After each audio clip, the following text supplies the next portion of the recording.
الله أكبر الله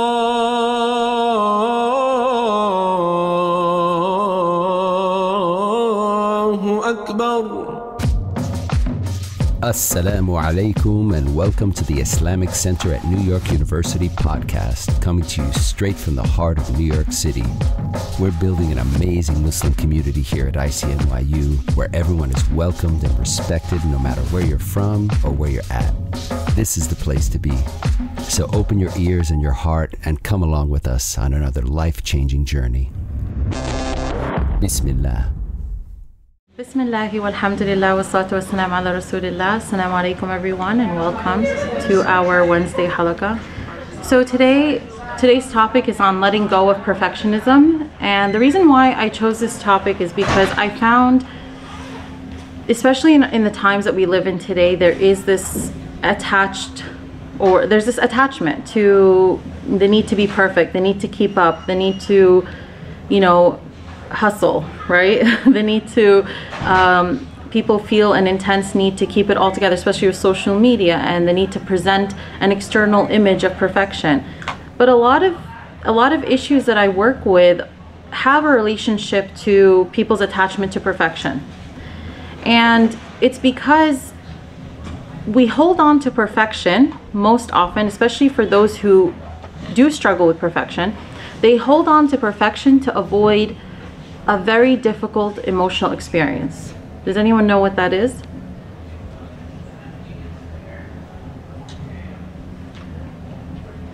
Can you please repeat it one more time? Okay. A lot of times, people's attachment to perfection is because they're trying to avoid a greater pain.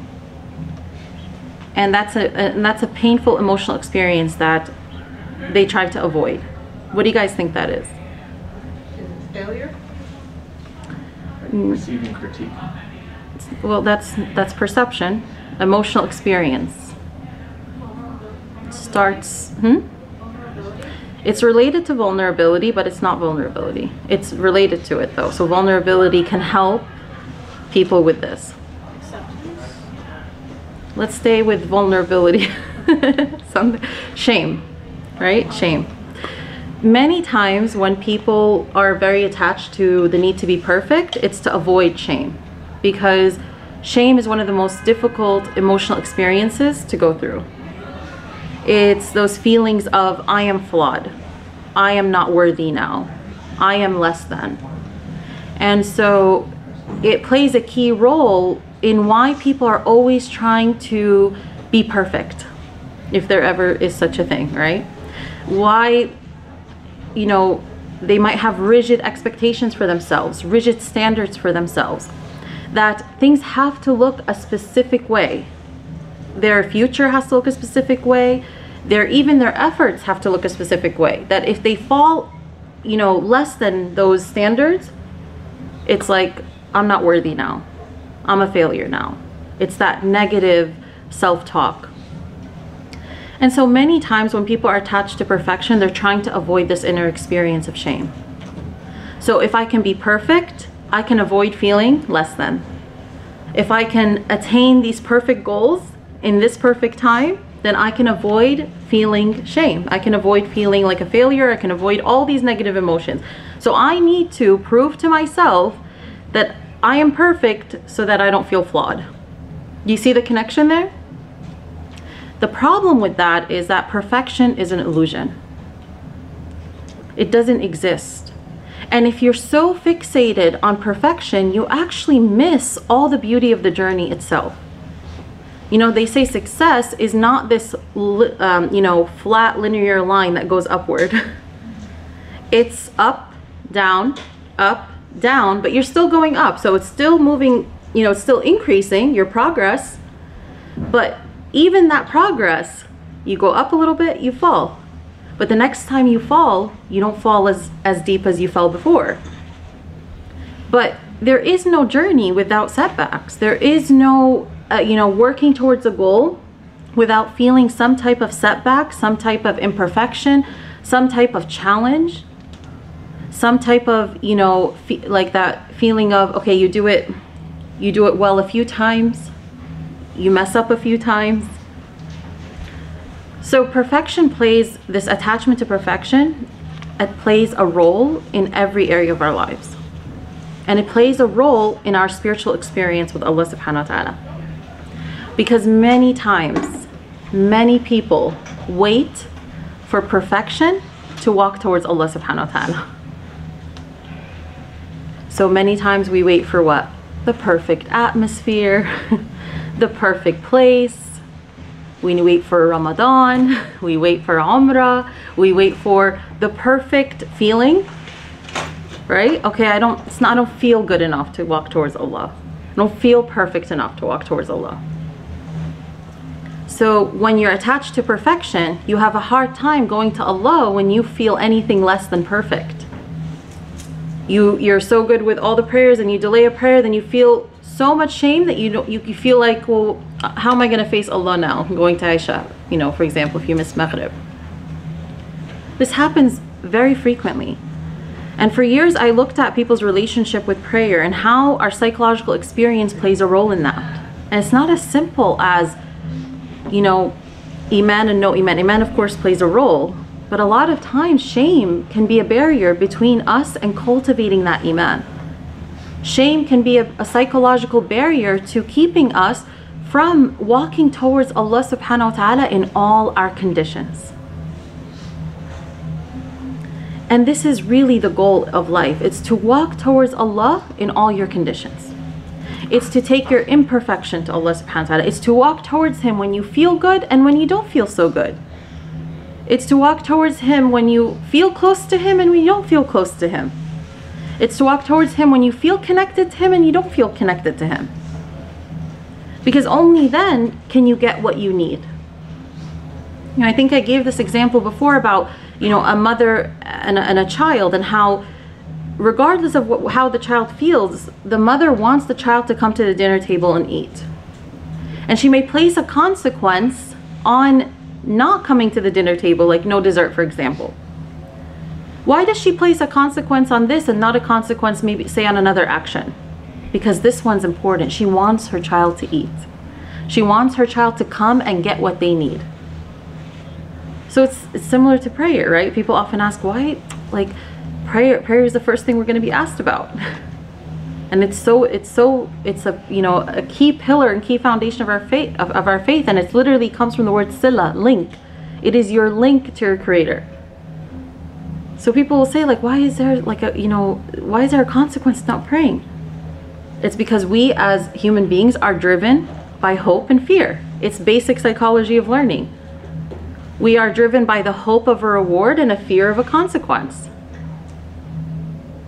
And so the mother will give a child a consequence. So if he doesn't come to the dinner table out of hope for the reward, he still comes to the dinner table out of fear of the consequence. But either way, what was the foundation? It was love for the child. I want my child to come and get what they need. And so with Allah subhanahu wa ta'ala, the reason there's such a great emphasis on maintaining the sila 5 times a day is so that you can come and get what you need, even if you don't feel like it. Just like a child can still come get what they need, even if they don't feel like eating. Which you see a lot in children, right? I want to eat. I don't feel like it, but they don't know how important it is for them. It's the same thing with us in prayer. We need it. And so even on the spiritual path, our psychological experience can play a key role. So how do we deal with imperfection? How do we react to imperfection? One of the things I teach my students is to quiet or to redirect the two shs, right? Which is shaitan and shame. If you can try to redirect those two, you can be really powerful, or learn how to cope with them, it can be really powerful on your path. Because shaitan, of course, will come and try to get you to utilize shame. Shame is one of shaitan's greatest psychological tools. He prevents people from getting what they need using shame. Oh, you're gonna go to Allah? You're not worthy of going to Allah. How are you gonna face Him now? So shame can be one of the greatest psychological tools of shaitan that keeps people from getting what they need from Allah when they need it most. So what's the answer to that? But also the role that we play too. It's not just shaitan. We often blame shaitan a lot, right? But we play a role too. How do I deal when shame comes up in all the circumstances of my life? How do I cope with that? Can I hold a space for that? Can I be compassionate towards myself in those times?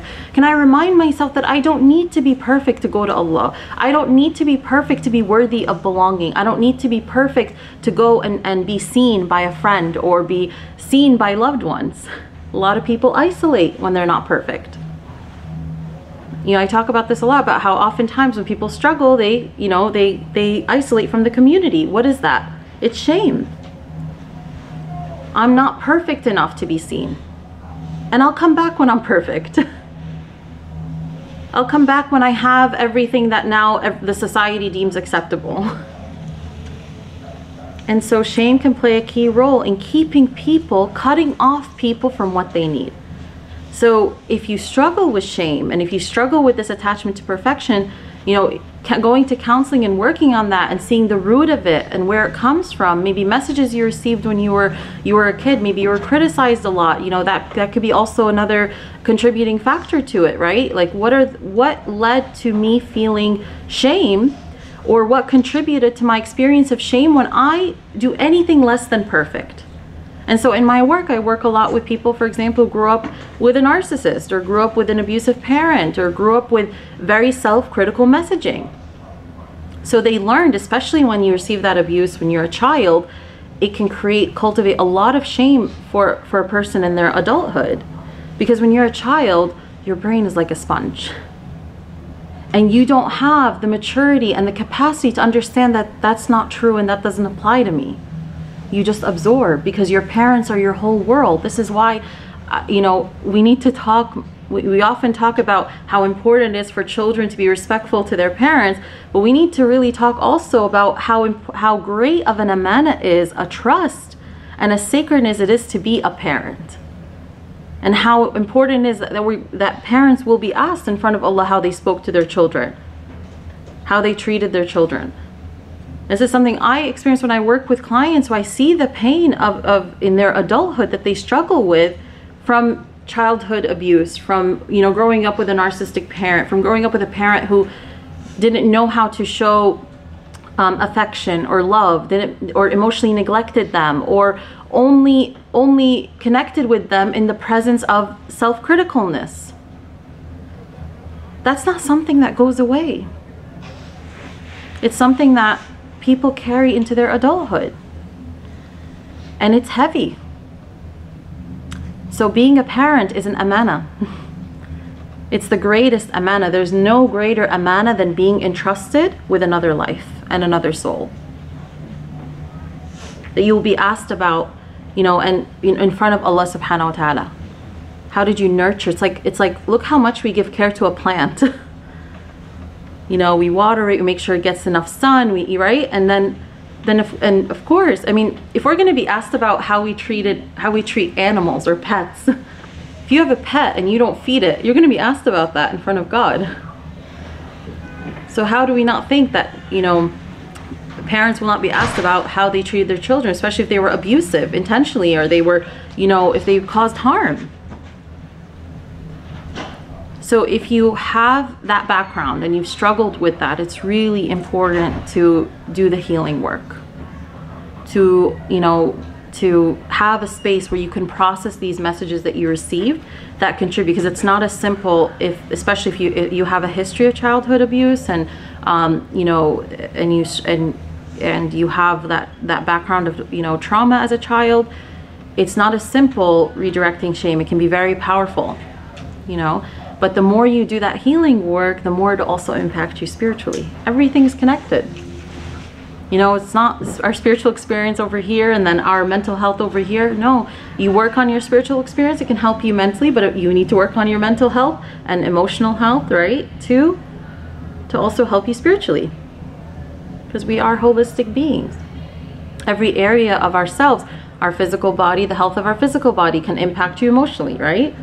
The health of your emotions can end up affecting you physically. So nothing functions separate from one another. So that's one. If you notice that perfection is this attachment to perfection is a constant struggle where you find, and one of the signs that you know that it's a constant struggle is that you're either perfect, you're all or nothing. You either, you know, feel so good, you're on a high when, you know, you do everything on your to-do list, you match, you know, it's that perfect day, right? And then look at how you treat yourself or how you function when you have a setback or a mistake, or you don't follow that same routine that you set for yourself the day before. That's how you notice what, you know, what you're attached to. Because the goal is not to seek perfection, it's to seek the most perfect. Right? Remember, I always say, we are not the destination of ourselves. And we're always going to be in need of Allah subhanahu wa ta'ala. Even on the days you think you are perfect. Even on the days you think you have it all together. You still need Him. Allahul Ghaniyu wa nahnu al-fuqara. He is the rich, al-Ghani, right? Not in need. Self-sufficient. He's the self-sufficient. He's not in need of us. And everything He has prescribed for us is because we are in need of it. But nahnu al-fuqara.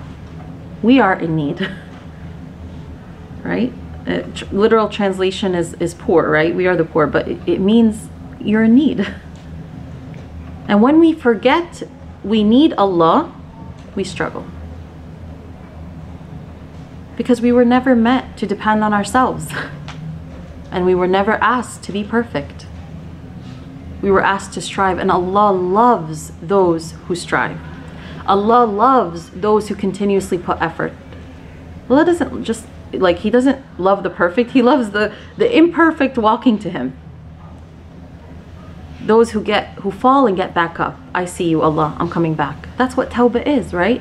Tawbah is turning back. You're constantly turning back. This heart is the word qalb, right, comes from the nature of something that flips. That's why we say, Ya muqallib al-qulub, sabbit qulubana ala dinak, right? Like, yeah, oh flipper of hearts, oh the one that turns the hearts. You know, make my heart firm upon your way, upon your faith, upon Islam, right? Upon submitting to you, which was the literal meaning of Islam, right? It's that surrendering to Allah. It's that keep the eye of my heart on you. Don't let me make me the Lord of myself, or perfection a Lord. You know, in the Quran, Allah subhanahu wa ta'ala gives the example of those who take their desires as Lord. You can take anything as a Lord, by the way. You know, when we learn about shirk, we often think, oh, it's for those who associate partners with Allah, like say, oh, Allah has a son, you know. Shirk is not just that. Shirk is giving anything the same value as Allah subhanahu wa ta'ala. And in psychology, we actually say that everyone has a God. In psychology, reckon Carl Jung, he's big influencer in the world of Western psychology. He said, you know, everyone has something that denotes a highest value. Everyone has a God.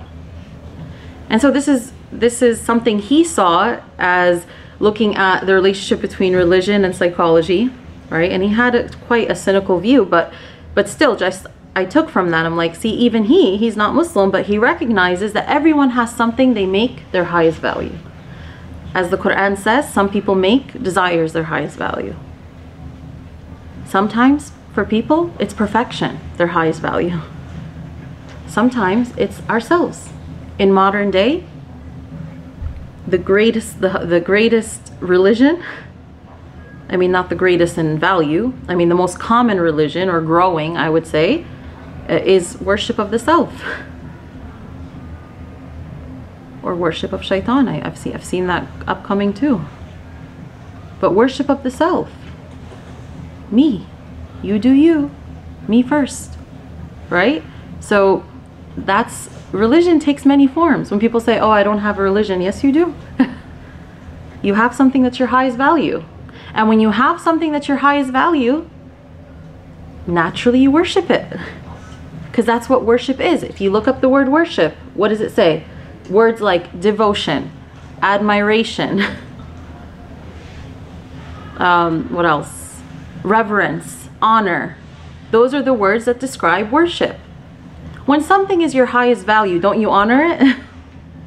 Don't you revere it? Don't you adore it?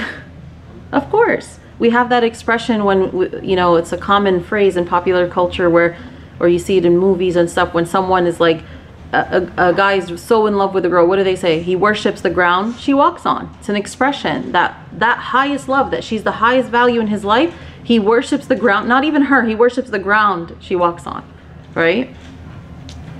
So in this world that tells you, oh, that's religion and that's, you know, like, no, everyone has something that's their highest value. Except we as Muslims, we say La ilaha illallah. And La ilaha illallah is orienting our hearts towards our highest value. In fact, before we say illallah, we say La ilaha. What does that mean? Okay, nothing, no other deity, no other God, no other highest value except Allah subhanahu wa ta'ala. So it's almost like, this is why La ilaha illallah, the Rasul sallallahu alayhi wa sallam taught us it's one of the best dhikrs to make. Why? Because it purifies the heart. It frees you from having anything else as your highest value than the one who created you, than the one who is most worthy of being your highest value. The one you actually depend on. The one who is the source of everything you need. So this is why it's so powerful mentally, emotionally, spiritually to keep repeating La ilaha illallah. And as you say it, don't just say it, you know, mindlessly. No, you know, really be present. La ilaha illallah. And imagine like you're negating everything that you maybe unintentionally have put in the same value as Allah subhanahu wa ta'ala. Maybe it's people. Maybe it's, you know, people pleasing. Maybe it's perfection. So the reason I give this example is because for many people, perfection is what they're seeking every day. That's their highest value in a sense. That I'm only worthy, I'm only lovable, I'm only good if I can do things perfectly, if I look perfectly, if I have all the perfect things that society says I should have but by a given time. You know, this is a common thing, right? This is why I said a lot of times, you know, the issues that I work with have some relationship to perfection. People, for example, depressed because, you know, they're at a certain age, they don't have a certain thing that they think they should have at that time. You know, societal pressures. I'm supposed to be this, I'm supposed to have this. And they feel shame because they don't have it. So what is the messaging behind that? I am only worthy if I get those things. But what does Allah subhanahu wa ta'ala tell us? He does not look at your forms. Allah subhanahu wa ta'ala does not look at our wealth, our forms, our physical forms. He looks to what? Our heart. Even on the day of judgment, no wealth, no children will benefit a person except what? Those who come back to Allah, those who come back to Allah subhanahu wa ta'ala with qalbin salim. A sound heart. A heart that they took care of. A heart that found its wholeness through Allah subhanahu wa ta'ala. A heart that wasn't seeking perfection, no, that was seeking the most perfect. So I share this with you so you can reflect on how what your attachment to perfection is. And how seeking that perfection shapes you day in and day out. And how do you react when things are not perfect? When you don't have a perfect day, when people don't react to you perfectly, when you don't, you know, complete a certain perfect routine, or when things go outside of that perfect order that you have set for your life. Because if you notice, a lot of our tests in life are centered around letting go of our own perfection and attaching ourselves to the plan of the most perfect. And I want you to think about this in your own life, in your own tests, in your own struggles. How much of the pain you feel is because you're attached more to your own perfect idea of where you should be over the most perfect plan for you. the mind sometimes imprisons the heart. How? It creates these rigid expectations for the heart. No, you can't be at peace right now until we attain this. You can't be joyful right now until we attain this. You have to stick to this rigid definition I have for you. But guess what? We humble this in sujood for a reason. No, you don't dictate for me my peace. Allah does. And so the more we can have tawakkul and attach to Allah's perfect plan for us, the more freer our heart becomes, more flexible our heart becomes, the more content our heart becomes. But we're not going to always wait for perfection to walk towards Allah. We're not going to wait for perfection to do what we need to do. Especially in the world we live in, we're very attached to feeling perfectly. Oh my God, I can't begin to tell you how many times I hear the phrase, well, I don't feel, I was doing great and then now I don't feel like doing it anymore. But since when was emotion or feeling a prerequisite for doing what we need to do?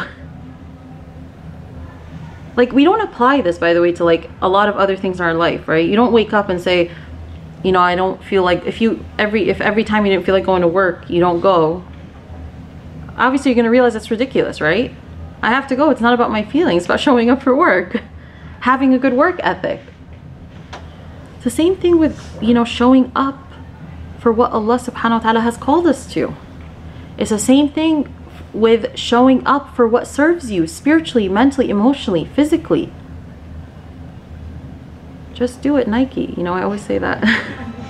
Because it applies, right? A lot of times, if you wait for yourself to feel, you're going to be so inconsistent. But if every day you have some like minimal markers, not perfect markers, but minimal markers where you say, at least every day, and they have to be realistic, not perfect, okay? Where you say, at least every day, what's doable for me is if I show up, you know, for what Allah subhanahu wa ta'ala has asked me to, that's given, right? What has my creator asked me to show up for so that I can get what I need? And then, what can I show up for? How can I show up for myself every day in a way that will serve me in the long run? That if I do this every day, just a little bit at a time, then in a month, in 2 months, in a year, I'm going to be a different person. I'm going to be an improved person. But the key is not to be attached to perfection. So how do we do that? It's that I'm not attached to a perfect feeling. It's about doing it. Okay? I'm going to get up. I'm going to do it. Those 2 things that I set for myself, I'm going to check them off. And you challenge yourself. You say, it's okay. I don't feel like it. Ya Allah, help me. You know? And then after you just complete one, you're going to want to complete the other. And then you realize, wow, it's not about feeling good before. It's the actual actions that give us good feelings. You know, like many people don't feel good before working out, but they feel great afterwards. Why? Because actions send messages to our body, send messages to our brain, telling us the reality of what we just did. This is why people feel guilt when they do something that's not right. It's like your body feels the score, your being feels the score. So then of course when you do something that serves you, when you do something that is pleasing to Allah subhanahu wa ta'ala, when you do something that benefits you, you're going to feel good too. You know, even in psychology, we know that smiling, even like when you don't feel like it, right? Like just like making yourself smile, it sends a message to your brain that you're happy. Isn't that crazy? Now, so sometimes you have to smile before you actually feel like smiling. And it's so interesting that smiling is a charity. This is what the Prophet ﷺ said. That smiling is a charity. Because not charity is something that benefits. Smiling benefits the one who sees it, and it benefits you. But sometimes we're like, no, I don't feel like it. Gotta, you know, keep my face still. Gotta make sure I show no happiness. And of course, it's not about being fake. Allah knows your intention. You're trying to like you know, send a message to your brain. You know, it's like an exercise. It's like when you don't, like, again, it's like when you don't feel like working out and you go work out. You're like, wow, I didn't feel like it, but now I feel good. I feel like I did something for myself. Because everything we do essentially benefits us. It doesn't benefit Allah subhanahu wa ta'ala. So the challenge for you, and I challenge you, don't wait for Ramadan to start walking towards Allah subhanahu wa ta'ala and the person that He wants you to be. Don't wait for perfection to start doing something, even something small, that will impact you greatly in the long run. You see, you don't see small steps when you're doing it, but you see the whole staircase when you're done, right? You see all the steps that you walked. But sometimes when you're walking up those stairs, all you're fixated is on what? This step is so hard. So remember, it's the same thing when you go hiking and you're walking up and it's easy to go downhill, right? It's the hardest to go uphill. But when you get to the top and Allah shows you the view, you're like, alhamdulillah. It might have been not as easy as going downhill, but it was much more worth it. The greatest views are often at the end of the hardest paths. Really. Who goes hiking here? Who can attest to this, right? There's so many lessons to be learned from nature and being out in nature. So I challenge you, don't wait for perfection to walk towards Allah subhanahu wa ta'ala. Don't wait for the perfect time. Don't wait for the perfect emotion. Don't wait for the perfect atmosphere. Don't wait for the perfect people. Many times when people are lonely or they don't have good support system, they go seeking the people, right? I always say, seek Allah and He'll put the people in your path. Seek Allah subhanahu wa ta'ala and a connection with Him. Don't wait for perfection. Don't wait for the perfect people. Seek the most perfect and you'll see who He puts on your path. Our order in which we seek things are out of order, right? We look at the problem, how can I go to the creation for a solution? And I'm not saying not to, but just make sure the order. Who's your highest value? Again, who do you go to first? Go to Allah, and then you will find the people, the right people. You know, so Ramadan is how many days? Does anyone know? It's coming up fast, right? Less than about a month and 10 days or something like that, or 9 days. It's close. Nobody needs to check. It's close. But it's very easy to say, Ramadan is coming. I'll get myself in order. The companions, after radiallahu anhum, after one Ramadan would finish, they would start saying, Allahumma balighna Ramadan. They would start praying that they witness the next Ramadan. And many of us come 5 days and we're not praying, for the next Ramadan, right? Some people even dreading it. Or some people were waiting till the last minute. Might be hopeful for it, but we're waiting till the last minute. Start longing for it from now. Start creating, showing up for Ramadan so you welcome it beautifully. And inshallah, I hope over the next few halaqat, I'll give some reminders to help us, prepare our hearts for Ramadan. But the key is not to wait. Allah is already with you. That's who you're seeking. We're not seeking perfection, we're seeking Allah. We're not seeking Ramadan, we're seeking the creator of Ramadan, the Lord of Ramadan. We're not seeking the spiritual high and iman, we're seeking Allah subhanahu wa ta'ala. When you make Allah your highest value and the destination, it makes things simpler. And in every situation, that is what we're tested. What are you seeking? That is the question. Allah's asking you, what were you seeking here? When you get really upset about something, ask that question. When an outcome doesn't go as planned, what were you seeking? What were you worshiping? When you do good and then you find yourself irritated because maybe the outcome wasn't what you expected, then ask yourself, what was I seeking? One of my teachers used to say, it doesn't matter, if one person shows up or 2 people show up or 50 people show up, he's still gonna, teach.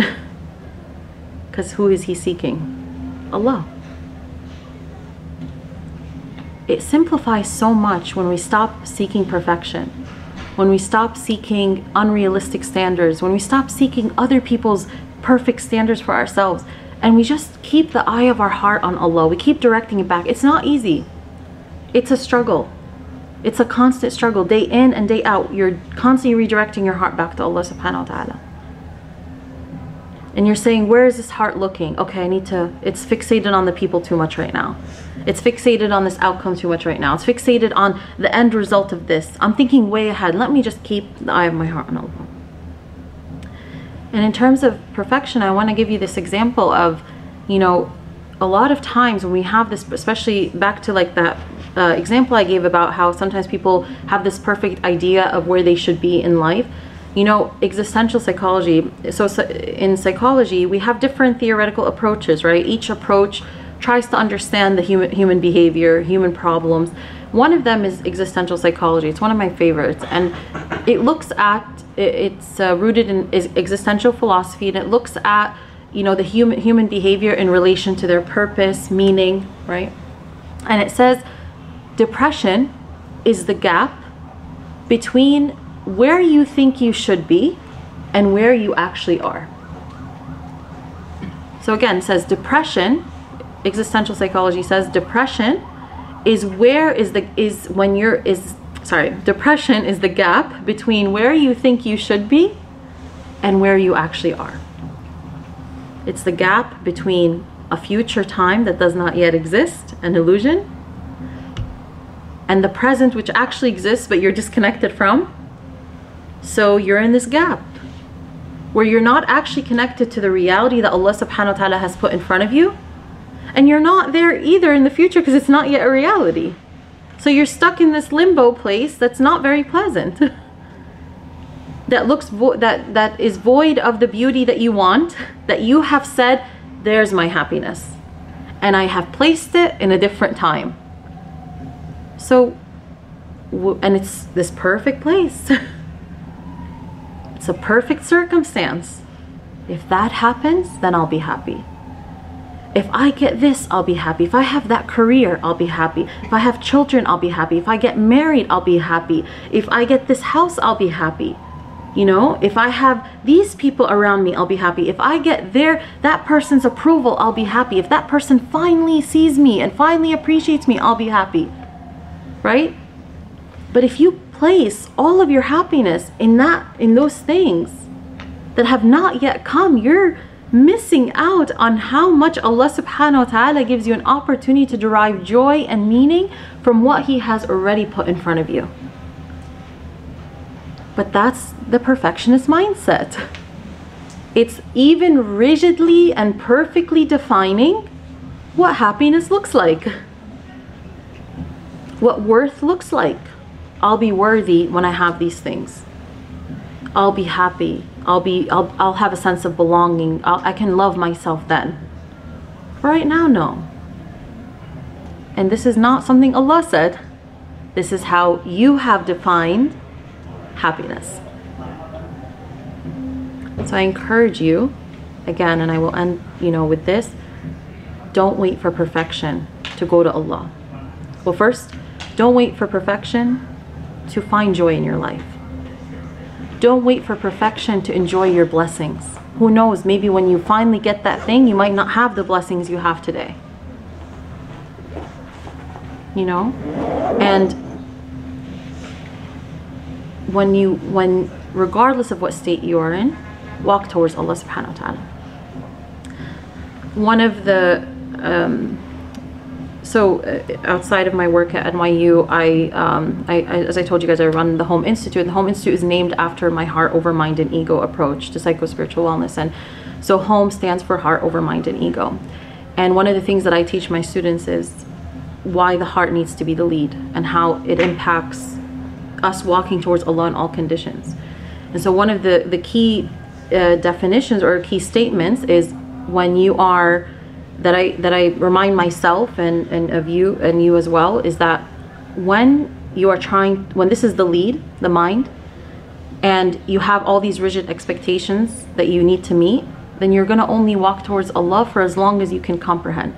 When the mind is the lead, you're going to only walk towards Allah for as long as you understand. I understand something, I'm going to walk towards Allah. Everything is perfect, that it goes according to my rigid expectations, I'm going to go walk towards Allah. When the nafs or your emotions are the lead, you're going to only walk towards Allah for as long as you feel good. I feel good, I go to Allah. I don't feel good, I don't go to Allah. When the heart is the lead, and it's the part of you that you care about the most, you walk towards Allah in all your conditions. You go to Him broken, you go to Him weak. You go to Him happy, you go to Him sad. You go to Him in pain, you go to Him in times of ease. You go to Him even if the time doesn't feel right. You go to Him if He gives you abundantly, and you go to Him even if He withholds something you've been asking for years. Because you know the heart needs Him. So take care of your hearts and take it to Allah in all its conditions. And I'll stop here for questions, inshallah.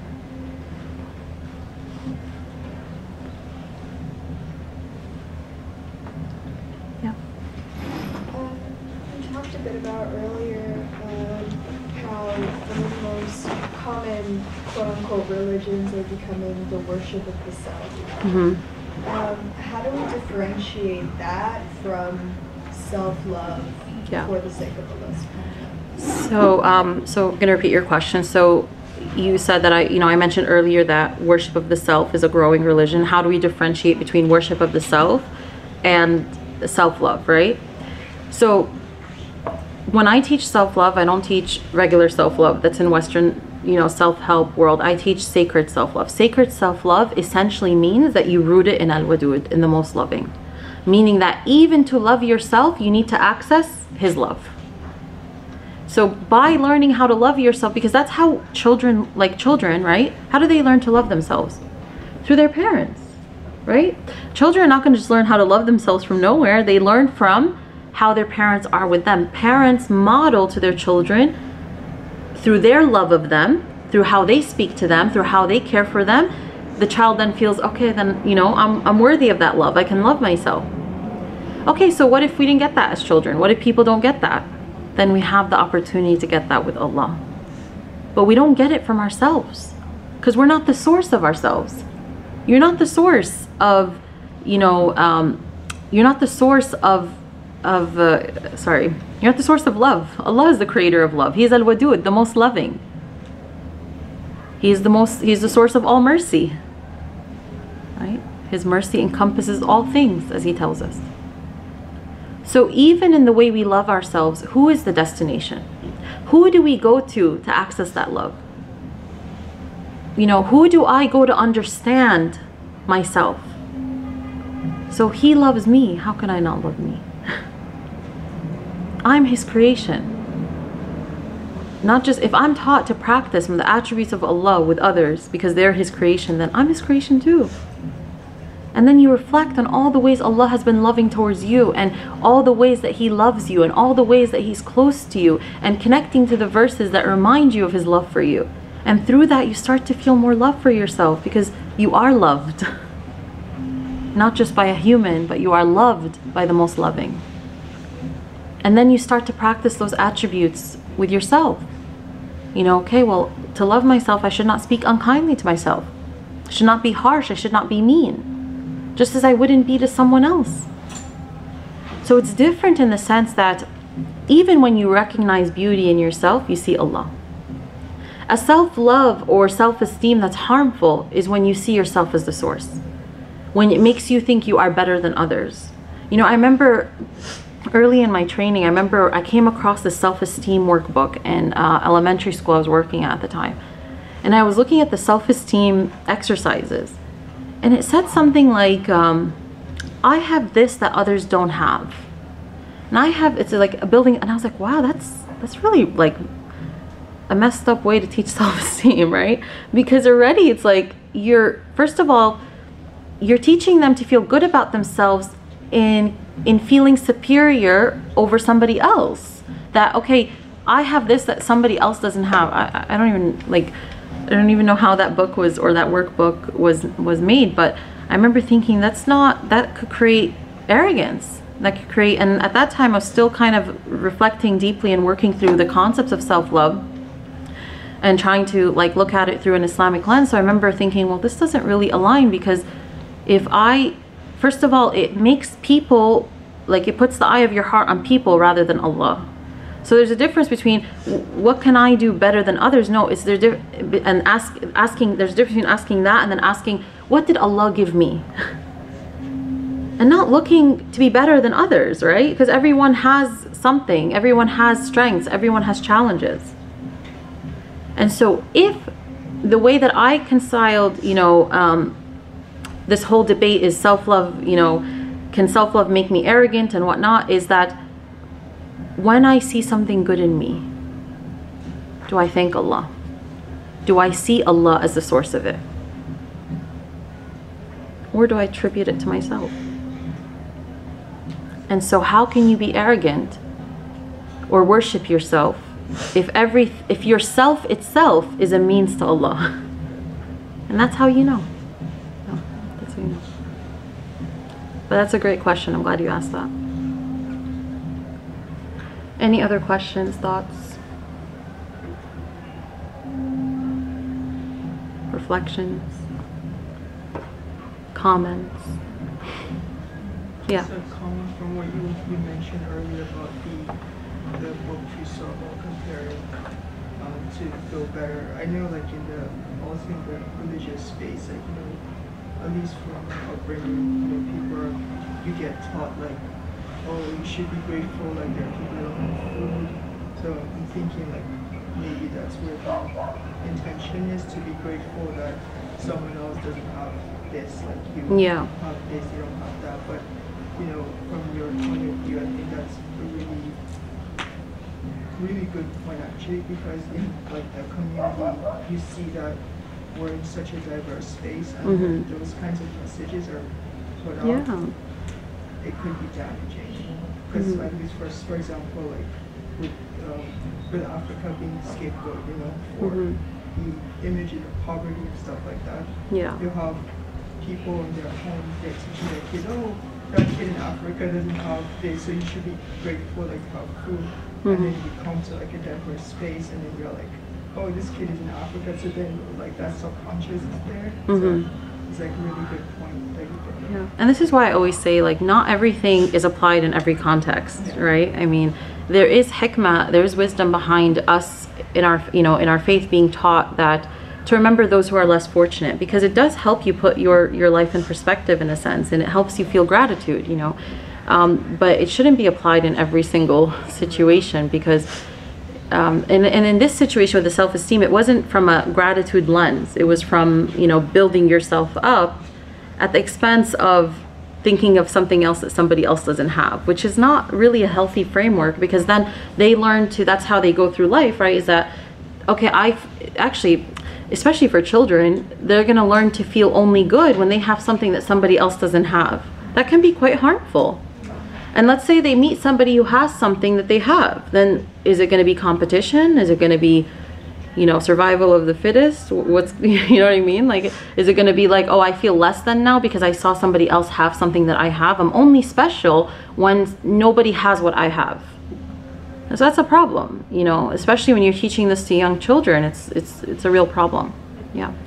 I also think of, you know, in the Quran, when like it's related what Iblis said in response to Adam, of like, well, you created me from fire and him from clay, so I'm arrogance. better. And I see that kind of perspective in that as well. So it could be harmful. Yeah, and arrogance is one of the most harmful experiences we can have internally and cultivate internally, because it affects everything. And the more it's like it's not something that just stays at one level. I think you can continue to fuel it and continue to grow, and then eventually you don't see anybody but your own self. So it's not a coincidence that the very first, you know, sin in the heavens was Iblis's arrogance, Satan's arrogance, right? So it teaches us something, that's something we have to watch out for, that do we only feel good when somebody else is less than? That's a problem. You know, there are people who have inferiority complex, and there are people who have superiority complex. And so both are not healthy. Yeah. This continuing on that point, it's so fragile. To your point, like just to the question the sister posed, like about self-love as opposed to orienting ourselves towards Allah subhanahu wa ta'ala, is like it's so fragile because when you encounter somebody who legitimately is more like funny than you, for example, your whole self-concept. Yeah. Oh my gosh. Falls apart. You get threatened. Yeah. You get threatened, and like, you know, a lot of times the people that are the most braggadocious or the most, you know, into themselves, they have the most fragile self-concept. Yeah. That's what it's based on. So narcissism. Just, echoing what everyone's kind of said. Absolutely, that's a good the point. Foundation of your self-esteem. Yeah, absolutely. Like narcissists, you know, they say that it's not because they're that. People think, oh, they're so confident. No, their ego is pretty wounded. Yeah. You know, and that's why they, you know, ego is the loudest. So people who are not working on their nafs, they're not working on their egos, as to your point, they will be the loudest in showing off. They'll be the loudest in, you know, sharing whatever they think is showing off. I guess showing off would be the word. But yeah, absolutely. And this is why this work is so important. You know, we have nafs. We know this. We have got, you know, we have egos, right? We all have egos. Nobody in this room does not have an ego. The key, this is part of our human experience, and it serves a psychological purpose for a given time. We're not meant to lead from that place. You know, we're not meant to live from this place that is a lower order within us. We're meant to live from our higher selves. We're meant to align with our ruh. We're meant to return to Allah subhanahu wa ta'ala with sound hearts. So, any other comments? Yes. Question. What are the practical things we can change rather than following our feelings to hold our hearts and share things? As you said, we should have feelings of perfection and then prayer we change this way, and then sometimes we just want to shop. We just follow our feelings. Yeah. Yeah. So the things that I mentioned earlier, like about identifying things that for yourself that serve you, that you know serve you, and how you're going to show up for them every day. So you know best what, after reflection, what do I need, right? Outside of course, the things that Allah subhanahu wa ta'ala has prescribed for us. But how can I show up for myself every day? How can I show up for what I need? Even if I'm not in the place where I want to be, it's okay. How can I still show up for me now? And show up for the blessings that Allah subhanahu wa ta'ala has given me? There's nobody on the face of the earth who does not have blessings, even through their challenges. Okay? Allah subhanahu wa ta'ala is merciful, He is just, He has given everybody their share of blessings. Even if it's different degrees, right? But we all have blessings in our lives. So the key is to connecting them, gratitude checks. You know, there's a lot of things that are in place in our faith and in even salah and the dhikr that we say after every prayer that are actual practices, but I think we think, oh, those are not practices, that's what I'm supposed to do. So and especially, you know, this is why I love like speaking to converts, because they allow me to look through at my faith through like a fresh pair of eyes. What we see as born, like if we're born into Muslim families, is something we practice, you know, sometimes it becomes routine. They see it as like so essential. You know, I remember in college, one of my friends had converted, and she came to stay with me for a little while. And this was after she just converted. I remember watching her, how she would eat her food and how she would just take the time to really just say Bismillah and really connect to every bite. She was so connected, so present. And she, like, just to the dua that we might make, you know, Allahumma barik lana fima razaqtana wa qina adhaban nar. No, she took her time, mashallah, and she, like, you know, so like things that we're taught that we say every day growing up, or we say every day, you know, we might take for granted. We might think, oh, give me other practices. But we're disconnected from the actual practices. Every day, you know, as a psychologist, I know the importance of gratitude checks and how that's implemented in treatment approaches and mindfulness and all these things. But for years I looked at Islam and how all those things are incorporated into Islam. They're just not called those things. But every time after prayer, you know, when you sit with Allah, you don't get off the prayer mat right away. And you just sit with Allah and you're present with Allah subhanahu wa ta'ala. And you do your adhkar. You know, think of your adhkar, right? We're taught to say Subhanallah, Alhamdulillah, Allahu Akbar 33 times, right? Many of us just say Subhanallah, Subhanallah, Subhanallah, Subhanallah, right? Or Alhamdulillah, Alhamdulillah, Alhamdulillah, right? And we're done. And Allahu Akbar, of course, 33 times. But what if this, starting from today, you sit with it and you say Subhanallah, and as you're saying Subhanallah, glory be to Allah, you think of all the ways Allah subhanahu wa ta'ala, you know, and His magnificence in your life and in the universe, in the world. And then how about when you go to Alhamdulillah, for every Alhamdulillah, you connect your heart to a blessing. That's 33 gratitude checks. You know? But this time, you're not just doing it with yourself as a destination, you're doing it with Allah being watchful of you. And you're thanking Him. And then when you